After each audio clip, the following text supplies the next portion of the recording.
Well, good morning, everybody. Welcome to the 25th running of the Big Machine Vodka 400. We're pretty excited about it. We're actually really excited that the rain has stopped, and you get to hear the Air Titans out there to your right already getting set to dry so that we can get this show on the road and have a race today. We're obviously been managing through interesting weather. Some of you, I think, know that Jeff Gordon has been part of our Brickyard 400 for every year, and we love having Jeff Gordon around. We're just not really excited about having his cousin, the Hurricane Gordon, around, and we're glad that that has passed, and we're hoping that Jeff Gordon actually shows up in its place, which will be fantastic. But I'm excited this morning to sit down and chat for a minute and get you guys an opportunity to know Scott Borchetta. Scott is the founder and president of Big Machine Label Group and Big Machine Vodka, and has been a long-time race fan, but also race car driver, and is as passionate about racing as he is about music. I met him several years ago here in Indianapolis, actually at the Indy 500. So when I say Scott is a race fan, he is a race fan across all genres of racing. And then have had an opportunity to race with Scott, Scott still does some vintage racing, and talk cars with Scott and music. And we've had a long relationship here at the Speedway with Scott and Big Machine, especially around the Brickyard. But last year, as we led into the Brickyard, Scott called up and said, hey, I love NASCAR racing. I love the Brickyard. I'd love to figure out ways to help grow the Brickyard again to where it is. And we started a relationship last year. And this year, we really kicked it off through the Big Machine Vodka product that's just recently available, and we've been drinking an awful lot of the last couple of days to get us through the weather forecast. But Scott, first, thank you for all you've done to help this event, all the effort you've put in and your team's put in. Why don't you talk a little bit about how you discovered racing and how you discovered the Speedway, and then maybe we can. I may ask you a few questions about the concert, because I know we both had a big disappointment yesterday, but it's a complicated decision. I think it'd be interesting for people to know how we got to where we are. But talk a little bit about your love for the motorsports. Sure. I grew up in Southern California, and as long as I can remember, was a fan of racing. I went to the very first California 500 at Ontario Motor Speedway, and that was in 1970. And something that is still in my race logo today is a lightning bolt from the Analyst or Johnny Lightning car. So it's something that I see some high fives back there for, those iconic race cars when he won here in 70 and 71. And that's always been imprinted on, he was so glamorous, and he was such a great ambassador for the sport. And that really brought me into, as a very young boy, into just the excitement. And really, they were such big stars in their own right, and Mario Andretti and AJ Foyt. And, as we continued to be fans, it got to a point where I just had to figure out how to race. And my dad figured out that we could race quarter midgets in Southern California. And, racing in the Valley Quarter Midget Association in Northridge, California with Jimmy Vassar and Mike Groff. And so I got to race with guys who ended up racing here. And that made the dream that much more tangible. That, the stories that I tell young drivers, if you believe in yourself and have that desire, you can be a Joseph Newgarden. You can be one of those guys and make it all the way to the Speedway, to the 500, to win championships. And so, moving to what we're doing now, and all the things that Big Machine Records and Big Machine Label Group and Big Machine Vodka touch, we've been working around the perimeter of racing and working with drivers and tracks for quite a long time. And I wanted it to be more than just a vanity play for Big Machine Records, because the reality is it's great to bring entertainment here and do that for the fans here at the track, but I'm always looking for opportunities how we can go beyond the Speedway, and how can we make new fans, and how can we touch more people. And the vodka brand is actually the perfect thing for us to bring into this conversation, because it's a product that we literally can take to every racetrack, to every venue, and it gives us the ability to do more than just put Big Machine Records on a race car or at a track, because it's really not a brand, so to speak, that people go, oh, okay, well, I'm going to to buy this music or stream this music because it's on Big Machine. We've added in a lot of artists over the years, but now we have a tangible, product that we can have a return on our investment. So it makes so much sense for us now to do a meaningful relationship and investment, and especially here at Indy. I mean, it's the best track in the world, and this is where heroes are made, and this is the most iconic speedway ever.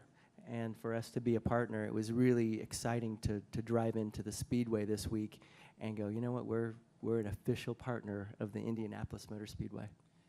You know, music and Big Machine has been a big part of the Brickyard 400 over the last 8 or 9 years.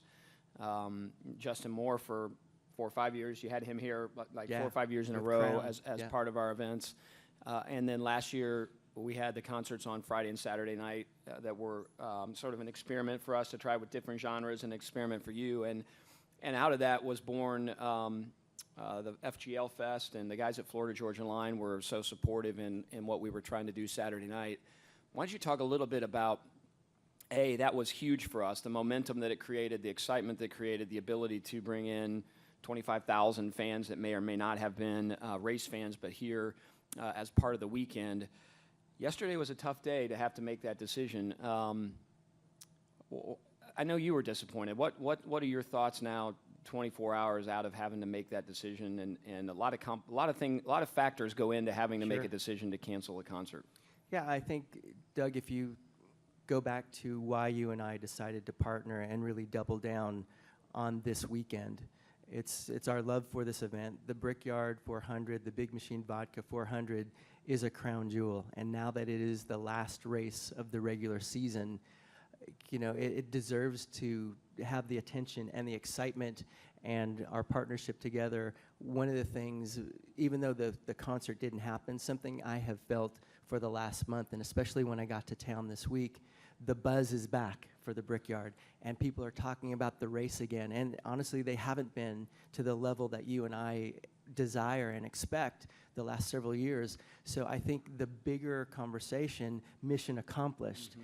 And you know, with the TV work that we do and with the music work that we do, a lot of times you have to remember you reach more people with the promos and the commercials and the conversation than the amount of people who will go to a concert or to a race. So the fact that we have created millions of more impressions and excitement around the race, that's the big win. And that's why I feel great today about what we have done in our very first year. And I told the team, I said, you know what, our goal for this year is to be really good. Our goal for next year is to be great.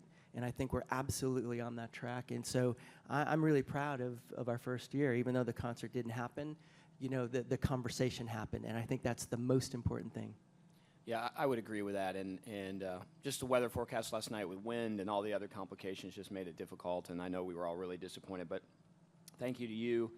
The FGL guys have been great, getting all excited about that. And they can't wait to come back. You know. Best-selling single of all time, which is pretty crazy. And the yeah, idea let's brag on FGL for a minute because they're extraordinary guys, Brian and Tyler. And you know, this week we have the longest-running #1 single in the history of the Billboard Country Chart with "Meant to Be," their duet with BB Rexa. We're at 40 weeks at #1, and the guys are just in such a zone right now, and their concerts are amazing. And I think my biggest disappointment is for the fans that didn't get to see the show, because they are absolutely one of the best concerts on the road right now. But they just pulled down a few more CMA nominations for the show in November, and everything that FGL is touching right now is absolutely platinum. So, you know, one of the neat things about the relationship with the artists that you have had an opportunity to work with, mentor, even artists that aren't necessarily Big Machine artists that know you. It's been fun to watch the way they follow, and they sort of have the passion for people, like you have the passion for people. And yesterday we noticed Cole Swindell, who was going to be playing last night, took a page out of Scott Borchetta's book and was walking around in the rain, hanging out with fans yesterday, even though he knew the concert was canceled. And it was pretty neat to see. You know, you had an amazing lineup, and they all bought into the idea that this wasn't just performing, but this was connecting to the fan base at the Brickyard 400. Yeah, definitely. And, you know, Cole, we have a trailer two slots down from where Cole was, and they were looking for a car to go and visit the fans. And we offered the Polaris, but it was raining too hard. So he was going to take the big machine Polaris out and go see all the fans. But Cole's a great example of a lot of the artists we get to work with in Nashville and in country music, because they really do care about the fans. And Cole's a big race fan as well. I actually talked to him last year at this race and said, you know, we're going to do a big festival next year, and I'd love for you to be part of it. So he said yes before I could finish the sentence. So it's awesome that Cole went ahead and followed through and touched all the fans that he did yesterday. And I'm pretty sure he's sticking around for the race today. Which is, again, another one of the neat things that staying through this. So we've talked a lot about the Brickyard, your investment, not just in the racetrack, but in drivers, both NASCAR and IndyCar drivers, even grassroots drivers that you've been really involved with. I had dinner on Wednesday night with Mike Helton from NASCAR and Kerry Agajanian, maybe one of the most famous promoters, other than his dad, in the history of motorsport. And they told some pretty cool stories about Scott Borchetta and racing in the early days, late 70s, I guess wouldn't be, but late 70s, and about you at Nashville Speedway and how you even back then were able to connect music and racing. Why do you think music and racing fit so well together? I think it's a great entertainment. I think they really complement each other so well. And if you look at outside of maybe this racetrack, just about every other famous racetrack was a fairgrounds. And, you know, if you look back to, okay, how do we get people out to races? You know, there were fairs where a race broke out a lot of times. So how can we bring that entertainment value back? And I think that's why music works so well. Because one thing I find, you know, even with my own staff, I don't ever force racing on anybody, but I said, I'm going to ask you to try it. And whatever percentage of fans that we get out of it, just go to the track. Because I can't remember one time when I didn't bring a group of people to a race and a great percentage of them just go, oh my God, I had no idea.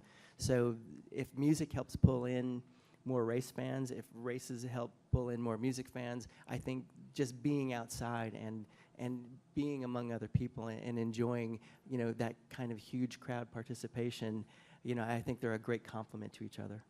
Well, on behalf of everybody here at the Indianapolis Motor Speedway, we couldn't have asked for a better partner. Oh, thank you. We love the vision and the passion that you and your entire team have. We've had a blast working with your brand folks at Big Machine Vodka and just watching them grow, even locally, watching them, seeing the product. In fact, I sent you a text a few months ago when I was having lunch, and I looked behind the bar, and there was Big Machine Vodka all over behind the bar. So we know that the promotion you guys are doing is working for the brand. It's also working for the Indianapolis Motor Speedway. And while we're not 100% happy with how this worked out, it's not how we envisioned it.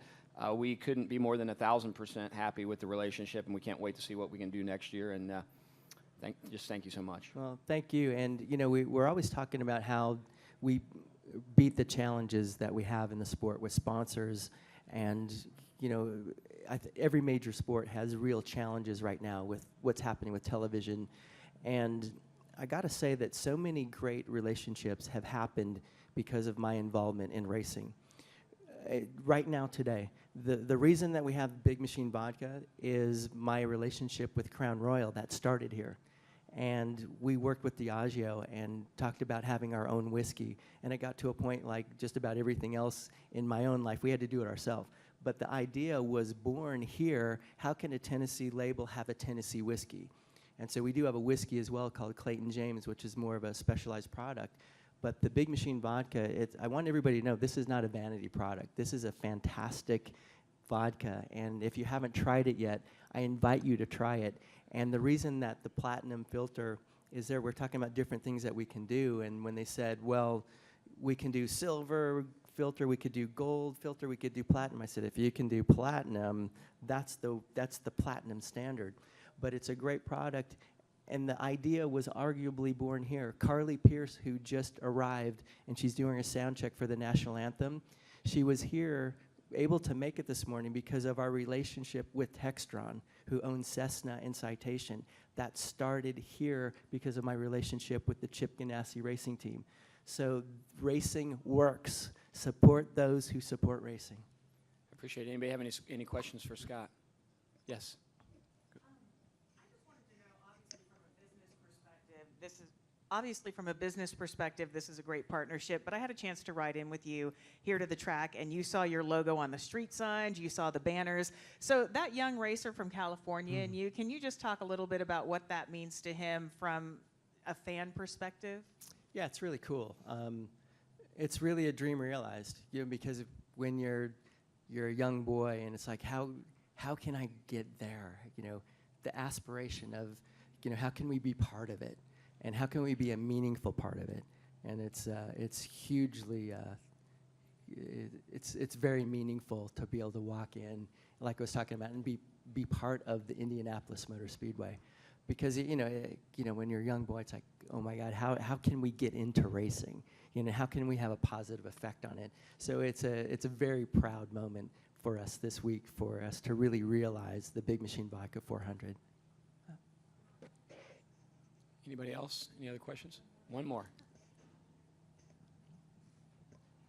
I realize you probably can't play favorites, but as a race fan, can you sort of give your thoughts on the field and this race today, what you think may happen or who you might be rooting for if you are? Well, the fact that if you think about last year's race and how it came down to literally the last lap with Casey Kane maybe getting his last win of his career, anybody can win at this track, and it's super high speed. It's a tough track to race. It's a tough track to pass on. And if you look at the guys who have to win this weekend, it wasn't that long ago that Paul Menard had his only win here, and he's on the outside looking in. Paul's got a great chance, I think. If you look at where Ricky Stenhouse is and those guys that have to win, Jimmy Johnson doesn't want to backslide into the playoffs. Jimmy, I spoke to him earlier this week. He wants to win so badly, and he'd love to have another trophy and match Jeff with 5 wins here at the Speedway. So you can't count out Kyle Busch. He's been phenomenal at this track, and if his car is right, he's going to be really tough to beat. Brad Keselowski, Kurt Busch could win. Kurt's actually one of our drivers this weekend. He'll be representing Big Machine Vodka. So, because it is the last race, and it is the Big Machine Vodka 400 at the Brickyard, they all want this trophy. They all want to see me and Doug in victory lane, I guarantee you. Yeah, and the interesting thing about today, too, I think you all know this, but just to sort of put an exclamation point on it, because the silver lining in the rain this weekend is we're going to have these cars line up with no practice and no qualifying. So it's going to be a crazy start. It's going to be interesting to watch. Regan Smith, who's filling in for Casey, hadn't been in a car in a year, and he's just going to strap in and go racing at the green flag. So that's going to be a lot of fun. And if I were answering your question, I'm sort of partial to Kurt Busch, even before the Big Machine Vodka relationship, because of just how much he's really adopted the Indianapolis Motor Speedway. Ricky Stenhouse would be a great winner, especially after running here the other night, and how much Brian Clausen meant to him. So to tie that whole weekend piece together. Yep. And Jimmy Johnson winning 5 would be pretty cool, and Jimmy's another one of those drivers that understands the history of the Speedway. So there's a lot of great storylines this weekend in the Big Machine Vodka 400. But for us at the Speedway, the best storyline is the partnership that we have with Scott Borchetta and Big Machine Vodka and all of the Big Machine companies. It's been a blast working with you the last year. I can't wait to work with you as we lead into 2019 and the 26th running of the Big Machine Vodka 400. So thank you all for being here this morning, and we'll keep drying the racetrack, and then hopefully we'll celebrate with some vodka in Victory Lane later today. All in. All right. Good morning, Denny. Thanks for joining us. No problem. As our media make their way up here to the front, would you mind giving us, I know we haven't had the opportunity to see your number 11 FedEx Toyota this weekend just yet, but we hopefully will hear in just a little bit. It has a little bit of a new paint scheme for you this weekend. If you can just give us a quick overview of what the What's Inside slogan across the front means when everybody gets to see it this afternoon. Yeah, it's you'll see some commercials during the race telecast today and throughout different stations and whatnot. But they're really excited that they have the What's Inside. It's a new ad campaign talking about really, what FedEx is delivering more than the delivery process. It's the emotions that it brings. We all know that when you get home from work or whatever it might be, when you see a FedEx box on your front doorstep, you typically get pretty excited. Very rarely are you getting something that you didn't want. So whether it be for your kids or whether it's at a business where you need something crucial to finish a job, it's about delivering those different emotions and delivering great things. And so excited to see the commercial. I got to see it a few days ago, and really excited to hopefully the what's inside FedEx Camry in Victory Lane later today. All right, we'll go ahead and take questions for Denny. If you have one, please state your name and affiliation. We do have about 10 minutes with Denny, so if you have one, go ahead and raise your hand so we can get started. We'll start with Dustin. Dustin Long, NBC Sports. What kind of a challenge is this going to be? No practice, no qualifying. This is a tough track on tires.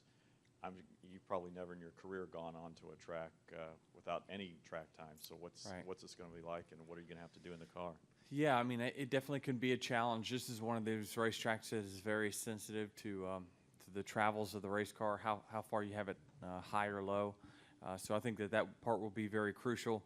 I mean, you possibly could have, I think, the possibility of somebody that you don't think maybe hit it closer than some of the other guys. I think that, when I think about the big three, they typically aren't the fastest guys right off the truck, but they tune their cars and they get them to be the fastest guys by the end of the weekend. You're not able to do that really during the race. You'll only be able to do small adjustments because you don't want to lose track position. So I think this is going to be a true testament of which team came prepared the most with the correct setup that's tried and true, and hopefully we hit it right today. Tyler Burnett, Motor Racing Network. Denny, can you describe the importance of a good result at Vegas next week, knowing the unknowns of racing in the Roval in the first round and the challenges in the first round? Yeah, I mean, it'll be important for sure, but I think each race is equally important. I look at a Roval as one that we can go out there and win.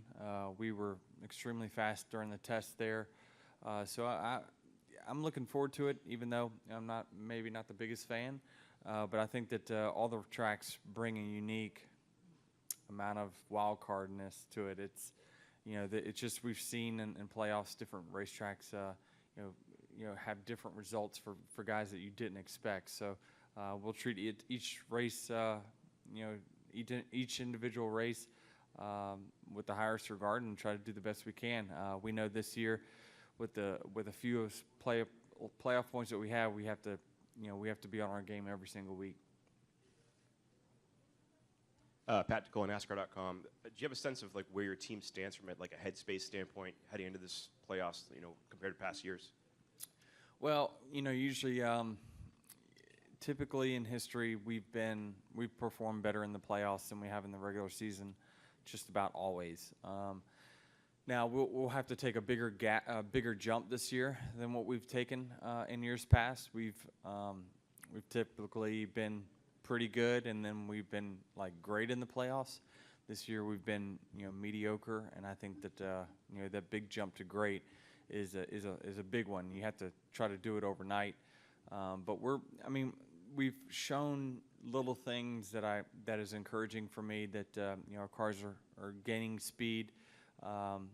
Having a pole 3 of the last 4 weeks means that we've got cars capable of running fast speeds, but it's tuning it for race day that we seems like we've struggled at, and so we're trying to just battle through those things, and the great races, the really good races I felt like we were going to have a chance to win.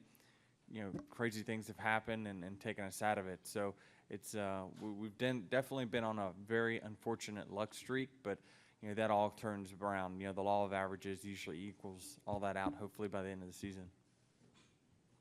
Holly Kane, NASCAR Wire Service. Denny, what specifically about Indianapolis? What is your outlook on it? I mean, you're good on the super speedways. Is this a place that you feel you like it, or because of the circumstances, is it all an unknown right now? I like it.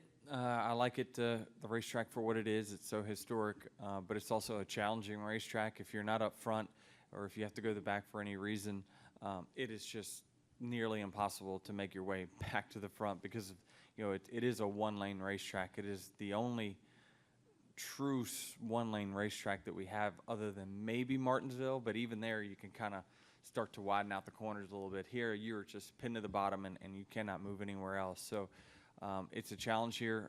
From that aspect, you have to be significantly faster than the person in front of you.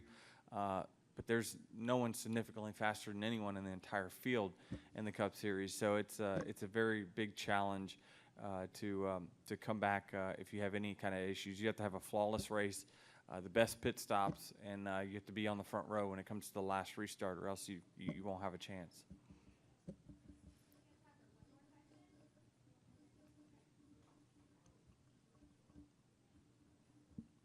Zach Tanzeretti, kickingthetires.net. We've heard from a lot of drivers this week who we've spoken to how coming off turn 4, they still get that special feeling every time they race here and they see the pagoda and they feel the bricks. For you, after all these years, do you still get that special feeling, maybe chills down your spine? I mean, we've heard it all this week.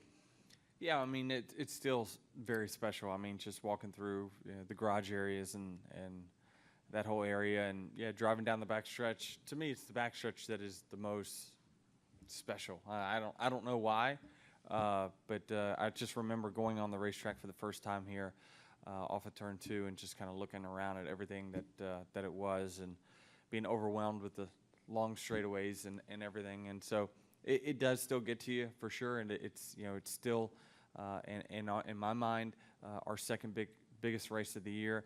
So this is definitely a big one that I'd like to check off the list. And this is one of the two major races that I haven't won yet. So this is a special one, and today could be the day for us. All right, Denny, thanks for joining us this morning. Thank We you. hope that your what's inside today is a trip to Victory Lane be familiar with. Dale Earnhardt Jr. has now joined us. He will be piloting the Chevrolet Pace car today. And so, Dale, why don't you just give us our thoughts on that opportunity? Yeah, got asked if I would be interested in doing that, and it's such a, historic racetrack and big race for the series, plus the relationship with Chevrolet that I've had for years. It just made a lot of sense to me. As long as everybody with NBC and the broadcast didn't mind. Obviously, I'll miss the front end of the show and probably won't get up into turn 3 until a few laps into the race, but we got a plan to make sure all that's real smooth, and so it'll be good to be a little bit of a bucket list kind of item for me, and looking forward to it. All right, we have approximately 10 minutes with Dale before he has to go to his next stop. So we'll take questions now. Please state your name and affiliation. Okay. Pat Ticola, NASCAR.com. Have there been any surprising challenges that have come up with the broadcasting stuff that you weren't really expecting? I don't want. It's not a. It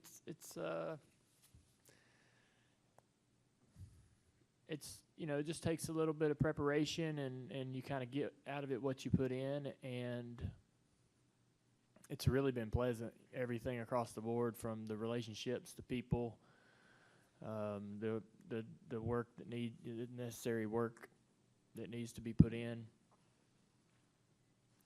But there's no major, surprises, I guess. I'll probably think of one when I walk out of here, but I've had a great time doing it, and I guess the one thing that is a little bit unsettling, not in a bad way, but a bit unsettling, is how different we do it each week. I in my mind, I had this, consistent, we'd be in the booth, and I'd be sharing the booth with one of the other 3 guys. They may move those guys around a little bit, but boy, we have really done each broadcast, it seems, completely different, and so that's kept you on your toes. And like today, we're going to go into this. I mean, I know it's not the challenges the drivers face with no practice, but we're going to go into this broadcast doing a radio style, which I've only done once at the Glen, and we're going to go into it with no practice. That's an interesting challenge. The practice is a bit of a way to gather your thoughts for the race and take notes and kind of reintroduce yourselves to the storylines and new storylines that, and so much content is created through that Friday and Saturday experience, and we don't have that, so that'll be interesting to see what that does for me, and whether I've prepared enough or not, not prepared enough throughout the weekend. I don't really know exactly what I could be doing since I'm just sitting there waiting on things like everyone else. So it's been interesting though. Every week it's been a new challenge. I guess maybe it'll just be like that. Zach Tanzretti, KickingTheTires.net. Your interview with Grant Bessinger was released this past week, and you talked about your concussions, Daytona, broadcasting, like you just said. A very deep, candid type of interview. How did you really enjoy that experience and Graham's his interview type of style? It seems like it really gets a lot out of people. Yeah, you meet people like that and sit down.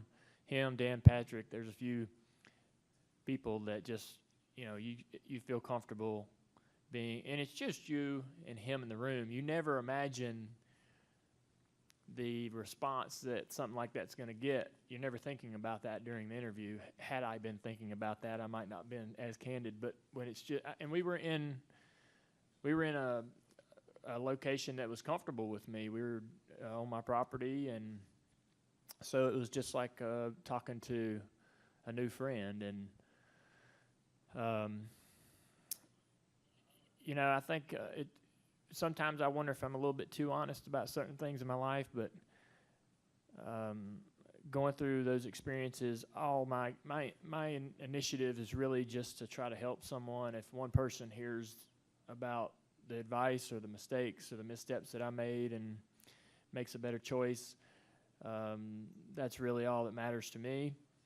And there's only one way to help people is to share that information.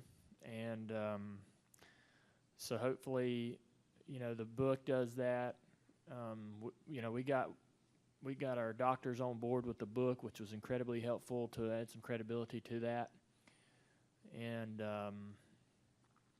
so I'm excited about the response from that once that comes out. But yeah, doing that type of interview is always enjoyable, and I hope to be as good at getting that out of people myself one day. You sit there while you're being interviewed, and you're sort of learning as well from a broadcasting standpoint. And I've always kind of watched Dan Patrick as well, and how does he get people to be so candid and honest, and it's about how you deliver the question, and Dan's real good at being short, so it almost forces the person being interviewed to expand, and he lets them, once they get to going, he just kind of backs up and lets them go. And so I've learned a lot just kind of watching people like that. Dustin Albino, front stretch. Dale, you're getting back in the Xfinity car in a couple weeks at Richmond. How excited are you for that? I'm looking forward to it. I didn't miss racing at the start of the year at all. I didn't miss driving much. When I got back to the broadcasting and started to really, plug into what the races were like and what was going on, you see moments in the races that make you wish you were out there doing that.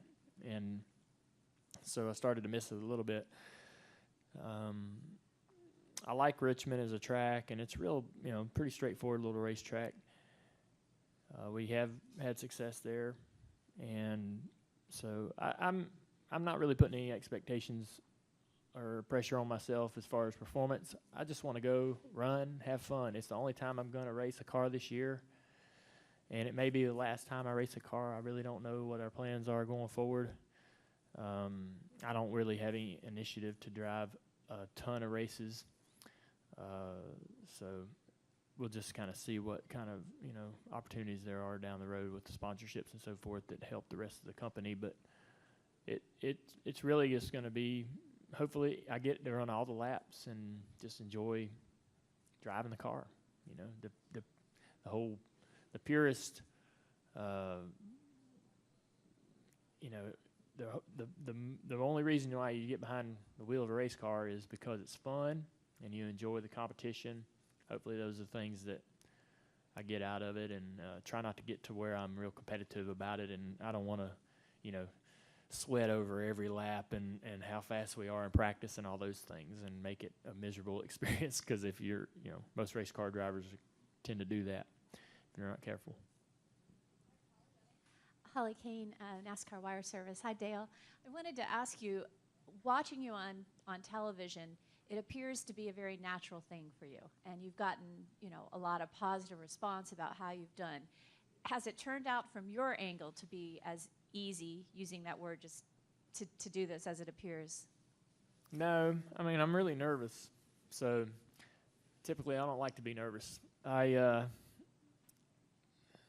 anxious about how this day is going to go without any practice. Like I said, that opportunity to get in there and work a little bit during the practices sort of knocks the nerves down a little bit and brings down the anxiety some. And you get opportunities to sort of practice what racing is going to be like, because we're going to go around the horn where Bags tosses it to me, then I toss it to Jeff, and then the guys in the booth will take the front straightaway, and we'll kind of do this baton toss for a few laps, and that's kind of a nerve-wracking time because you get nervous. Your turn's coming up, and Bags is so good, you don't want to kill the energy that he's creating, and so you try to just do your job and get it to the next guy. I didn't even pay attention to this stuff when I was in broadcasting and racing, so it's so funny, the complexities and things going on in the broadcast production side of it that you had no idea were happening when you're driving a car. But I'm just sort of, I hope to get a lot better, and I want to be around a long time. I want to do this for a while. I really enjoy it. So I think that I can, there's areas where I can improve and, got to pay my dues kind of thing. So I'm doing that.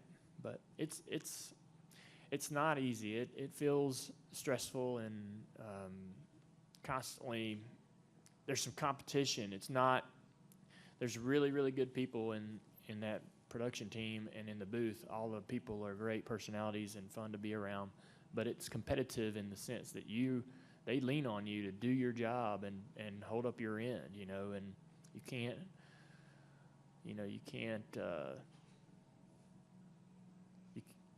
can't come in ill prepared, and it's obvious when you're not doing your homework. It's obvious to everyone in the room. We spend so much time around each other, and so it's there's a little pressure, and it's good.